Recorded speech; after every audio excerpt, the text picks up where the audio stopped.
can't handle the truth. Something very interesting happened to me over the course of the week, and I want to share it with you. Let me see what you think. Hello everybody, my name is Ifan Yuba, and this is 360-degree Mastery.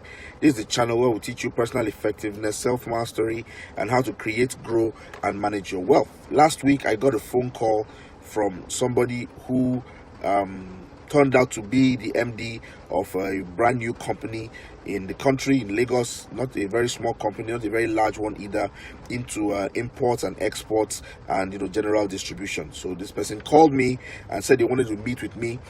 We set up an interview. I went to his office, and during the interview we had a long chat. He asked me a lot of questions to determine my competence. Asked me questions about import and export, about trade, about credits, about loans, about financial management, about human capital, everything, project management. We talked for a long time, and when this man was satisfied, he told me that he wanted me to run a project for him. Now, the scale of this project is quite a large one. In fact, it's the largest one that I've received in a very long time, and it's going to be profitable for me. It's going to be wonderful. I really look forward to running this project with this man, and we shook hands on it. He gave me a preliminary contract to go through and sign, and I did so because I was okay with it. And when we were parting, I was so curious. I asked him, I said, how did you hear about me? Did somebody tell you about me?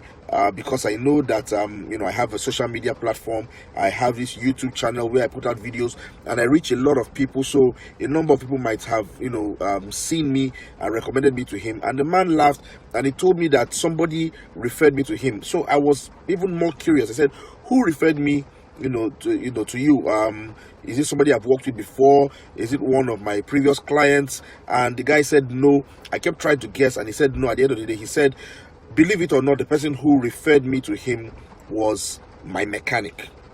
Yes, that's true. My mechanic, the person with whom I repair my vehicles, referred me to this man. And how did this happen?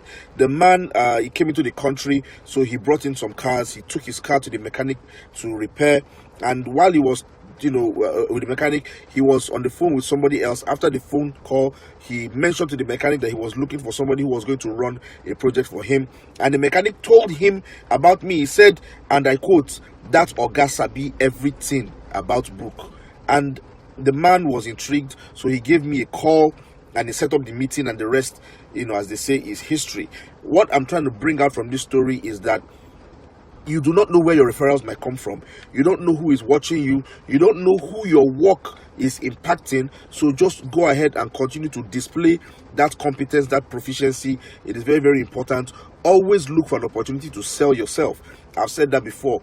Always look for an opportunity to sell yourself. All right. I remember so many times in the past, the mechanic would ask me questions about money, about saving, about accounting, and I would answer him. Once or twice, he has brought his statements to me, trying to determine if he's being fleeced by his bank or if he's being defrauded by somebody. I've gone through his statement, analyzed one or two things for him. I do these things for free. I give this advice for free. Little did I know that somewhere along the line, this mechanic is going to be a source of a referral to somebody who turned out to be a very big client. Okay, that's one thing I tell people. You never know what might pan out for you. Always make sure that you're on your toes. Make sure that you prepare yourself. Be prepared always. That brings me to the second thing I want to bring out. When I spoke to this man asked me a lot of questions. I did not know what he wanted from me, but this man was on point with his questions. It was obvious that he knew what he was talking about, and he wanted to be sure that I was also qualified. Okay, so make sure that you do your homework. Stay on top of your field. Stay on top of your business. It is very, very important, because most times people, before they hire you, before they engage you, they will want to know exactly how much you know. They want to be sure that their money is being well spent. Okay, so it's a very interesting experience.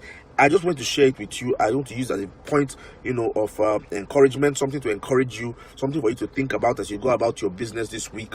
Stay on top of your business. Always be prepared. Take any opportunity you have to sell yourself. Okay, and share this video with somebody. I'm sure there's somebody out there who needs to see this video. Very helpful to the person. Subscribe to my YouTube channel. Continue to follow me on social media. I wish you a prosperous week ahead. Please continue to observe the safety protocols. All right, I'll see you next week with more tips and more information on how you can be a better and happier person with peace of mind. My name is Ifan Yuba. This is 360 Degree Mastery. Namaste.